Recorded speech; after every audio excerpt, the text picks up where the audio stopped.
Welcome to Yantra Technologies. In this present video, we are going to learn external interrupts on ATMEGA328P Arduino interrupts. So, in this kit, we have provided you two switches, push buttons, with one switch being active high, another one being active low. That is, if you press this, it will go to high state whenever you press this, otherwise it will remain low. Or in other words, when you press it, the signal goes from low to high, and active low means whenever you press it, it will go from high to low. So one is low to high, another one is high to low. So these two pins we have interfaced to two pins here, which is D2 and D3, which are mentioned as int 0 and int 1. So interrupt 0 is actually external interrupt 0 pin D2. External interrupt 1 is pin D3. Digital pin to D2 and D3 of Arduino are the external interrupts 0 and 1. So we have interfaced these two in such a way that interrupt 0, that is external D2 pin, is connected to active low, and D3 pin is connected to active high. And as usual, we have interfaced the LCD also. Now let's come to the code. So if you open the program folder provided by us, it contains a program named program 5 external interrupt. There, if you open the sketch, it is going to open this particular sketch. So we are using two declarations for integers, interrupt pin 1 as D2, interrupt pin 2 as D3. And remember, this is hardware, this is not software. I mean, you cannot change the pin and you can call as external interrupt. This is by default. Pin 2 and pin 3 are reserved for interrupt 0 and interrupt 1. So we are calling by the name interrupt pin 1, interrupt pin 2. And then volatile int state we are calling as low, and any interrupt is going to trigger one LED on this. Whenever you create an interrupt, it is something like switching a calling bell. Whenever somebody presses the bell, the people will go and attend near the door, and they will ask who is the person who rang the bell.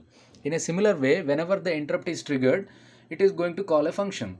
So external interrupt is basically triggering a function in Arduino without interrupting any other. So the regular program will go on. Whenever interrupt happens, only for a smaller duration, the processor will go and do the task and once again return back to the main program, that is main loop.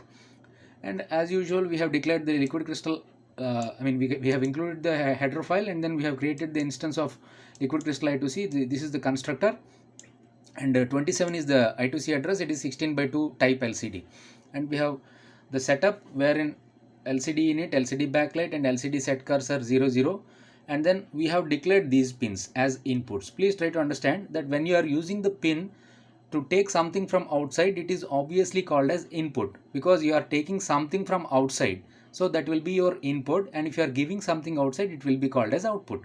So interrupt pin 1 and 2 both are declared as inputs, and pin mode 5 as declared as output. Pin 5 is basically this LED. So D5 we are driving the LED, that's why it is declared as output. So what is our aim? Whenever an interrupt triggers, which interrupt triggered will be displayed on this LCD, and accordingly the LED gets toggled. So for toggling the LED we are using D5, and for showing the interrupt details we are using the LCD. So here we are using two functions, attach interrupt. This function, please follow the syntax, digital pin to interrupt. Here P, I both are capital, it is case sensitive. So digital pin to interrupt, and we are calling the interrupt pin here. So interrupt pin, in this case it is pin 2, and we are calling the interrupt function. Please remember, which pin is causing the interrupt is represented by interrupt pin number, and then what function should be called. So we are using a function called blink1, which is there at the bottom. I'll show you in a minute. And this function will be called when it is raising, that is when the pin 2 sees a low to high signal, or in other words raising edge. If the square wave is having low to high transition, that is what you call as raising edge, and if the square wave is coming from high to low, we call it as falling edge. So we have written the interrupt 0 with raising edge, and whenever interrupt raises, whenever the voltage raises on the pin 2 from 0 to 5 volts, this interrupt will be called.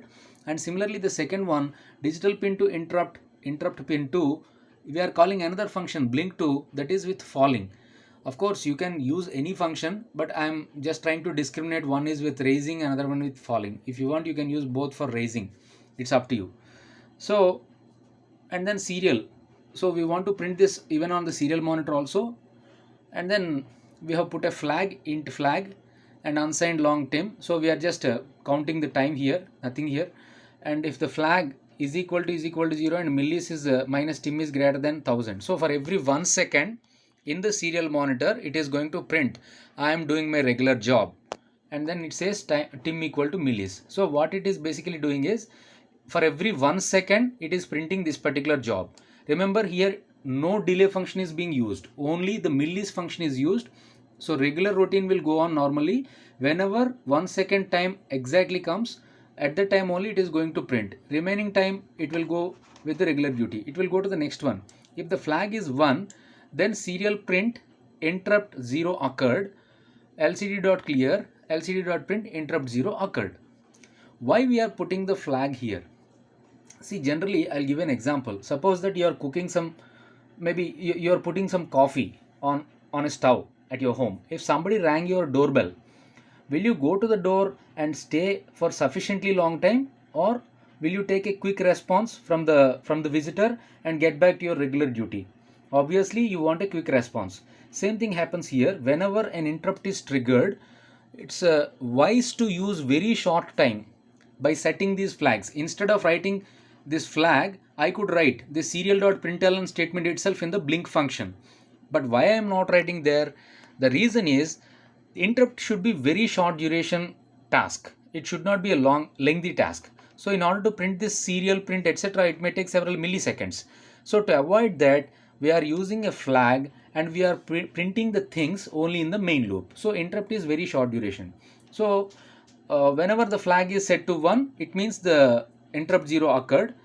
Of course, after getting this, digital read LED 5, negation digital read 5. It means it is going to toggle the pin 5. And then once again setting the flag 0. It means whenever interrupt 0 occurred, the interrupt function will set a flag to 1. So if the flag is 1, it means interrupt 0 is occurred. Now in the main loop, what this function does is, after finishing the interrupt task, that is setting or toggling the pin, once again it is setting the flag to 0.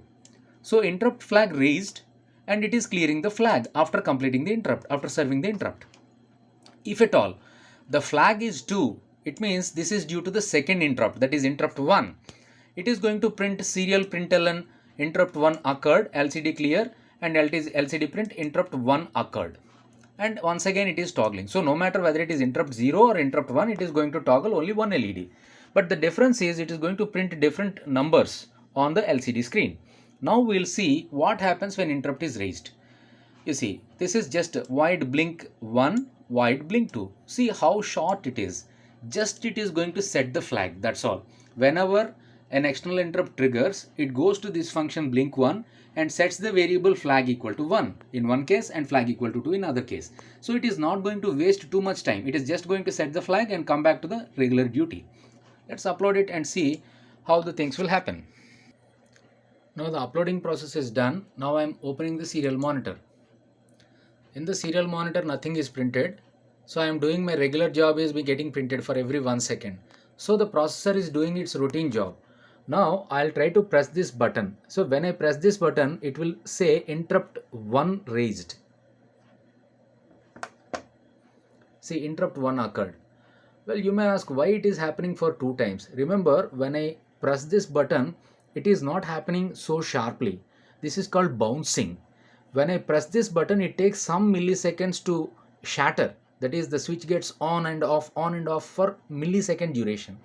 Due to that reason, it may print 2 or more times. If at all I hold the key for sufficiently long time, sometimes it may print more also. It depends on the key press. Now I am pressing this one. It says the interrupt 0 occurred. See, when I press this, interrupt 0 occurred. And not only that, whenever I press this, it is toggling the LED also. No matter whether it is this or it is this. Now the same thing is displayed even on the LCD. See, now interrupt 1 occurred. Once again I am pressing this, interrupt 0 occurred. Now interrupt 1, interrupt 0. So both together, when I press this, it is printing the corresponding interrupt number on the LCD and simultaneously toggling this LED. See, sometimes it is getting quickly on. So the interrupt is so fast that within that short time itself, interrupt can happen 2 or more times. In that case, the LED appears to be of the same state. It's not the mistake of the processor, but it is the timing. By putting a capacitor here, we can actually avoid this debounce. A small capacitor like 104, we can avoid this debounce. Thank you.